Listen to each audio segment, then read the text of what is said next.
Bonjour, bonjour. Dans cette vidéo, nous allons parler, De l'alphabet! oui, des alphabets utilisés dans les langues slaves de notre cours. Pour rappel, il s'agit principalement du polonais, du slovaque, du tchèque, du slovène, du croate et du serbe, langues que nous qualifierons ici, avec le cachoub, le haut-sorabe, le bas-sorabe, le bosnien et le monténégrin, de langues slaves d'Europe centrale.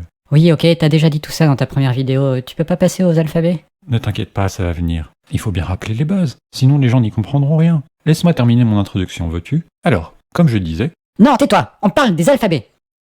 Bon...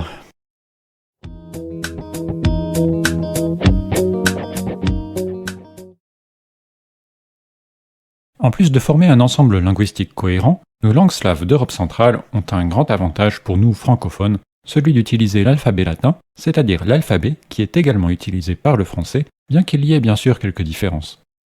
Vous le savez sûrement déjà, l'alphabet utilisé par les autres langues slaves est l'alphabet cyrillique, qui n'est pas difficile à maîtriser tant il a de points communs avec l'alphabet latin. Mais pour nous, ici, l'alphabet latin nous suffira amplement. Le serbe d'ailleurs peut être écrit dans les deux alphabets, latin et cyrillique. Ici, pour simplifier, nous ne le présenterons que sous sa forme latine.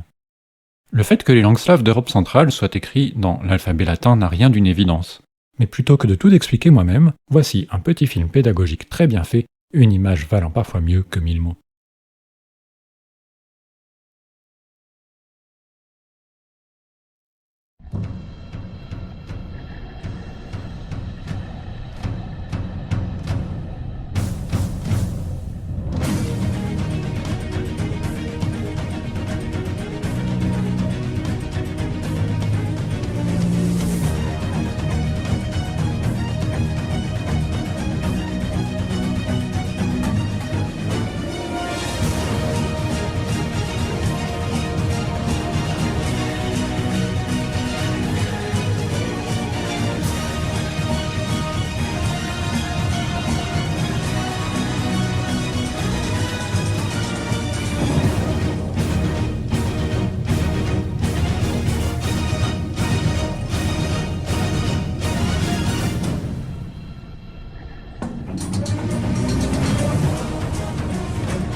Stop!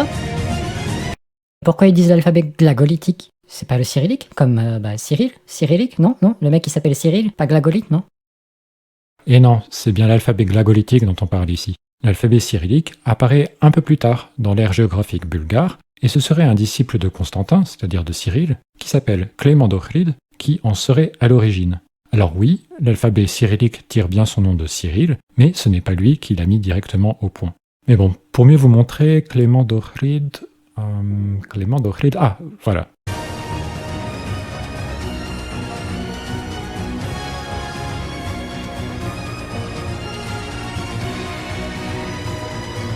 Comme ça vous permet d'avoir une petite idée de qui c'est. Enfin bon.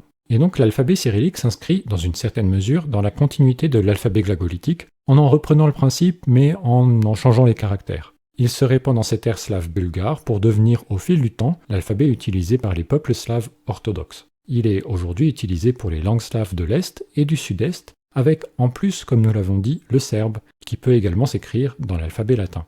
Ok, tu peux remettre le film, c'était plus intéressant. Non, écoute, on n'a plus le temps de regarder le film entièrement là, mais c'est pas grave, je remettrai peut-être quelques images pour illustrer mes propos. L'alphabet glagolitique ne sera pas longtemps utilisé en Grande Moravie, où il finira même par être interdit sous l'influence du clergé germanique. L'alphabet glagolitique se répandra toutefois au niveau de la Croatie actuelle, où il sera utilisé pour les textes liturgiques jusqu'à très récemment, faisant de la Croatie une destination idéale pour les amateurs de... Non, pas ça, pour les amateurs... pour les amateurs d'alphabet glagolitique. Du côté des langues slaves de l'Ouest, la langue liturgique utilisée sera principalement le latin, conformément aux usages de l'époque dans le monde catholique. Et pour les quelques textes retrouvés dans les langues slaves de l'Ouest, c'est bien l'alphabet latin qui s'est imposé. Par exemple, le vieux tchèque apparaîtra écrit en caractère latin utilisant des glyphes gothiques, influence germanique oblige. Cet alphabet latin sera longtemps peu adapté aux langues slaves et sera donc source de multiples confusions. Il y aurait de nombreux exemples à donner, mais prenons simplement le caractère C, qui sera à prononcer tantôt que, tantôt tse et tantôt tche. On verra apparaître à partir du XIVe siècle des digraphes, c'est-à-dire des lettres composées de deux caractères, comme le CZ qui se prononce tche. Des textes rédigés à une même époque pourront être écrits avec des standards différents, les différents systèmes d'écriture ayant longtemps cohabité. C'est au XVe siècle qu'un réformateur tchèque, Jan Hus, adapte l'alphabet latin aux besoins du tchèque, dans le but de rendre la religion plus accessible au peuple. Avec le temps, ces adaptations ont fini par s'imposer et sont encore aujourd'hui en grande partie utilisées. Grâce à Jan Hus, de nombreuses graphies peu claires ou peu stables ont été changées, améliorées. Les digraphes ont quasiment tous été changés en caractères uniques diacrités, c'est-à-dire dotés d'un petit signe distinctif. C'est le cas par exemple de ce CZ qui a d'abord été transformé en C avec un point au-dessus. Par la suite, pour plus de visibilité, le point s'est transformé en une sorte d'accent circonflexe inversé, comme vous pouvez le voir ici.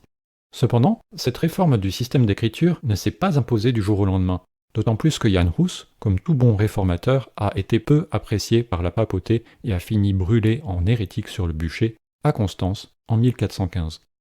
Au XIXe siècle, les éveils nationaux font que l'on a cherché à réformer l'orthographe de nombreuses langues slaves, et c'est cet alphabet tchèque, particulièrement adapté aux besoins des langues slaves, qui a été choisi pour écrire, en plus du tchèque, le slovaque, le slovène, le serbo-croate ou encore les sorabes. Et d'autres langues non slaves ont d'ailleurs opté pour cet alphabet bien pratique. Il s'agit des langues baltes, le lituanien et le letton, qui, comme on l'a dit, partagent bien des points communs avec les langues slaves. Le polonais, et le cachoub d'ailleurs, sont un peu à part dans les langues slaves utilisant l'alphabet latin. L'introduction au XIVe siècle des digraphes de type CZ n'a pas été entièrement remise en question par la réforme orthographique de Jan Hus pour le polonais par exemple. Cependant, celle-ci n'a pas été sans effet, loin de là, l'orthographe du polonais comptant de nombreux caractères diacrités grâce, entre autres, à cette réforme. Cette combinaison des deux systèmes fait que certains mots polonais font facilement peur à ceux qui ne savent pas le lire. Tiens par exemple, lis-moi ce mot, veux-tu? Slow? Non, je peux pas, j'ai trop peur. Et pourtant, quand on sait, c'est facile. Écoute. Przeszłościowość. Przeszłościowość. Oh, mais le frimeur! Ne t'inquiète pas. Grâce à nos vidéos, tu pourras bientôt toi aussi te la péter auprès de tes amis. Ah, j'ai hâte. Si nous voulons apprendre à comprendre comment fonctionnent les langues slaves d'Europe centrale, il est donc bien sûr nécessaire d'apprendre à lire dans ces langues. Et ça tombe bien, car notre première série de vidéos sera consacrée à la lecture de ces langues. Cependant, nous profiterons de cette série pour très rapidement élargir nos horizons et aller un peu plus loin que la simple lecture. Pour cela, nous procéderons en deux étapes. La première consiste à apprendre à lire dans les 5 langues utilisant en grande partie le même alphabet inspiré du tchèque. c'est-à-dire en plus du tchèque, le slovaque, le slovène, le croate et le serbe. Et pour la deuxième étape, nous apprendrons à lire en polonais et nous ferons une petite mise au point sur les langues que sont les sorabes ou le kachub, qui partagent des points communs avec les graphies du tchèque comme du polonais. Il sera important de regarder ces vidéos dans l'ordre, dans la mesure où chacune d'entre elles s'appuiera sur les acquis des vidéos précédentes. Alors, t'es content? On a parlé des alphabets? Disons que, je sais pas, je m'attendais plutôt à ce qu'on parle entre autres du A, du B, du C ou du F par exemple. Et puis aussi peut-être qu'on chante la chanson de l'alphabet, tu sais, A, B, C, D, E, F, G. Ah oui, tiens, c'est une approche intéressante. J'y avais pas pensé. Bon bah écoute, on verra la fois prochaine. Super. En attendant, c'est tout pour cette vidéo. N'hésitez pas à liker, à vous abonner, à partager, à commenter, et je vous dis à très bientôt.